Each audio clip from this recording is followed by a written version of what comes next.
Social Development Department really does remain a lifeline for millions of South Africans who are reliant on social grants. Like any department, there are challenges that oftentimes hamper the work. To share opportunities and challenges, really, we are joined by now former Minister for Social Development, Lindiwe Zulu. Former Minister, good morning to you. Welcome to the AM Report, and thank you so much for giving us your time. Thank you, Naledi. A very good morning to all your viewers. We always watching you here from our home too, so you must know that. We really appreciate the eyes. We really, really do. How does it feel to hear those words? Former Minister Lindiwe Zulu, does it feel like you have been left out? Not at all. It doesn't feel like that at all. It shouldn't even feel like that at all for anyone, because I believe that we go there knowing perfectly well that you go and serve at the time that you have been requested to serve. And usually that's a period of 5 years. And if you so happen to be asked again to serve another 5 years, you serve, or any other longer time. But I personally feel very good about the fact that I was able to show my skills, having been given the opportunity to study. I'm a journalist by profession with a master's degree. I'm very well experienced in the politics, having started way back in 1994. So it was a pleasure for me to serve, but it was also a pleasure for me to work with people who are very committed to ensuring that they see change for South Africans, for people of South Africa. So I'm very happy where I am, from a point of view of knowing that I did the best, I gave it my best, and also for understanding the Department of Social Development, which from the time that I started, I knew about it as a department that is serving people in different areas, but I had not really done any kind of work around it.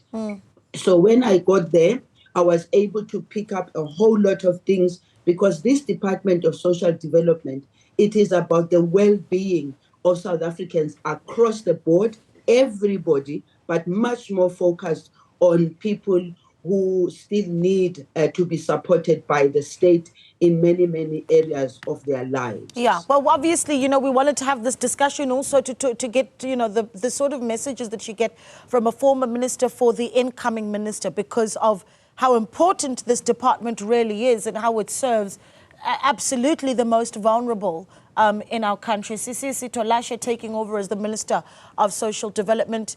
Your confidence in her abilities, the things that you think she needs to be very much aware of that perhaps are going to be challenges as she goes into this post? Yes, absolutely. And the good thing is that this is my comrade that I have worked with for a very long time in the African National Congress. And I'm happy that it continues to be the African National Congress that is responsible for this very sensitive area of the work of serving South Africans' social development. I've already had a conversation with her. I am already going to be giving her a handover, because one of the things that I've been saying to the department, I do not want I don't want anyone to come in here and not be able to get a sense of where were we, what have we done, and what is the way forward. The way forward for me is a few legislative pieces that are still standing on the side, like that of community development. There are issues of the basic income grant. My goodness, that one I will fight for it inside and outside. I'll have to make sure that that continues, but also the service to the people in areas, for instance, of supporting NPOs and the funding of NPOs, but also looking at empowering people who are receiving social grants. I was very excited the other day reading an article about how some of the grant recipients are beginning to make that money work for them by starting small businesses, and therefore the continuation of what we had already started in the department, working together with the Department of Small Business Development. I'm hoping that those issues of empowering people, because ultimately people have to be able to stand up on their own 2 feet. and be able to take care of themselves. The other issue, by the way, and a lady that I think I would want to see happening is with regard to our response to disasters. As you have seen how disasters are happening year after year, whether it's fires with floods, I also started a program of looking at what are the areas of disaster that are prone with disaster. What are the proactive things that we can do, including communicating to our people to try and look at living in areas that are not prone to disaster? Yeah. So I'm very excited that it is somebody that I can relate to. And also, by the way, I am a member of the National Executive Committee. So I sit in the Social Transformation subcommittee of the National Executive Committee. So from that angle, I will also be able to support her, because I think continuity must happen. Once you are out of a post, doesn't mean your responsibility of ensuring that the people of South Africa are served is gone and is lost. I mean, you've had a few things happen in your tenure that some have said have been rather controversial, and perhaps we can get into some of those. And one of the latest discussions has been around DSDTV, which is a streaming platform that you essentially spearheaded under your department. Some saying it's costing about 81,000 Rand a month for the Department of Social Development to run this streaming platform, receiving something like 200 views. I mean, what is this? Is there? Tell me about why this was an important project. Are you still able to defend a project like this when there's arguments that, well, government has so many communication platforms that really should be used by the various departments? And is there pressure to leave a legacy project when you walk away from a department? No, there is no pressure for that. The pressure is for one, well, for me, let me speak for myself. There's no pressure to leave legacies, because it's not about legacies that we go into departments or we go into government. We go into government to serve the people in the best way that we can. We go to making the changes that are necessary from the previous administration. You go there to build on the building blocks of the ones that were there before you. You go there to look for ways and means of ensuring that you change what seems to not be serving people properly. And we are talking, for instance, about the issue of the DSDTV. Yes, that DSDTV, it's not just my project, because some people like talking about pet projects. There's nothing like that in my space. This is an area of work that we saw collectively with the communications unit. We saw a potential for a focus on giving our people the information about the work that is being done by the department, unhindered, undisturbed, being straightforward as it is, going to the people and making the people speak for themselves. Because when we have a DSDTV, it's not about the officials or myself. It is about how the people of South Africa feel about the service. And by the way, when they talk about the services and you go and do the interviews, they're not singing praises for you. They are just appreciating what you have been able to do, but they also raising concerns. And we do that directly. And I think that the people who've been able to view it have been able to see the quality of information that is being given, not only by the officials, but by the people themselves, speaking directly to others. Yeah. So that, I think, the department must continue with. In fact, they've got to improve it and make sure that we get more and more viewers, because it's not in competition with anybody. Okay. It is focused on the services of the Department of Social Development. One of those services is, of course, to disperse social security funds. And just at the beginning of the year, you were faced with quite a storm, right, where reports came that SASSA has paid 140 million Rand to dead beneficiaries for over 3 years. As you leave the department, have the proof of life checks been improved within DSD?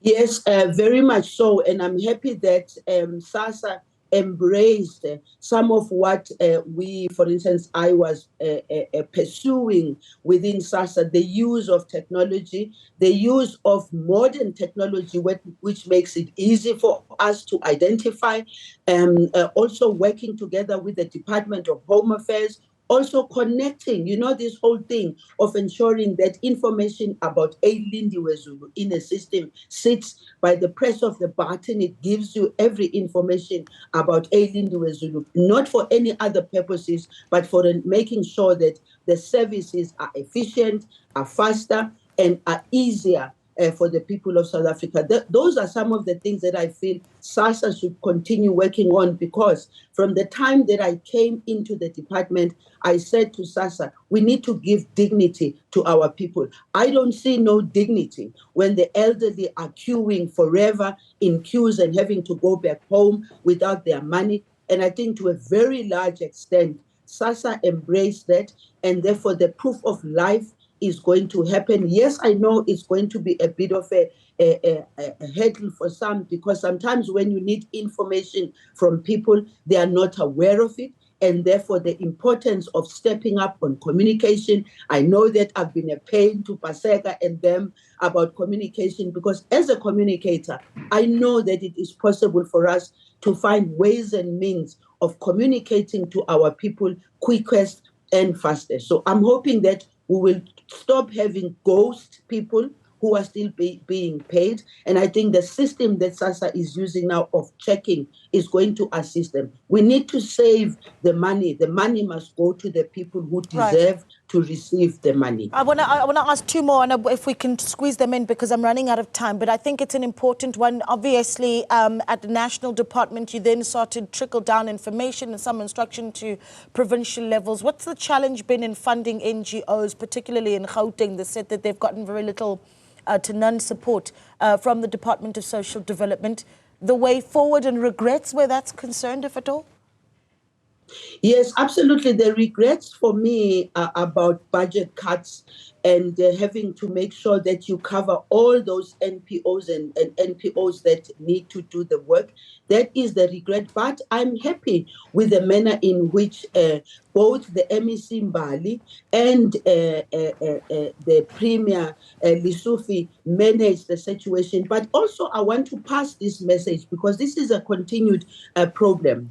NPOs also need to make sure that they account for the money that is being given to them by the state, number one. Number two, NPOs also have to make sure that that money that is given to them is money that assists them to serve the people of South Africa. NPOs, for me, in the period I've been here, I learned that they can be a good extension for government to extend the service to the people of South Africa in the different areas. But also I'd like them to really focus on gender-based violence and the homelessness and the children who are suffering not only from gender-based violence, but also from homelessness, because there are mothers and fathers who are out there with children who are homeless. One of the things that the incoming minister, Sisisi Tolashe, is going to have to contend with is the sustainability of this COVID-19 social relief of distress grant from 350 to 370 in April up until March 2025. Is that sustainable? I mean, some civil society organizations have said, well, it's far too low. In fact, you need to extend it for a few more years and make it more expensive, or put more money in.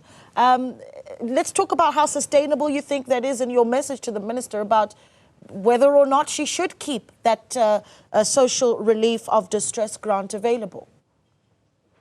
The fact that we have so many people who are unemployed and so many people that have absolutely nothing should be the question that government and the Minister Sisisi coming in should ask themselves. South Africa can afford to support its people who have absolutely nothing. When the SRD 350 started, and we thank President Cyril Ramaphosa for having put it on the table, many were saying it's not sustainable. Year one, not sustainable. Year two, not sustainable. We cannot sustain people with absolutely nothing. We cannot sustain people not even being able to have just soap, toothpaste, a legal cloth for cleaning. We cannot not afford to give that. By the way, the next step, which I know the African National Congress is going to fight for, is the basic income grant, which will be much better than even the 350. All right. Quickly, an ambassadorship possibly coming up for you? Oh no, I've been there to be ambassador yet. I've got to be looking at a whole lot of other things. And I wish to thank the African National Congress for giving me the opportunity, because the experience I have is wide, and I'm still going to be of service to the people of South Africa. But I've got to also take a breather with my family and look at what else I can be able to do. I'm willing to slug it out there and find there's lots of things to do in South Africa, and there's lots of things to do also in the world. All right. Lindiwe Zulu, outgoing minister now, former Minister of Social Development, speaking to us this morning, and all the best in reconnecting as you would with your family.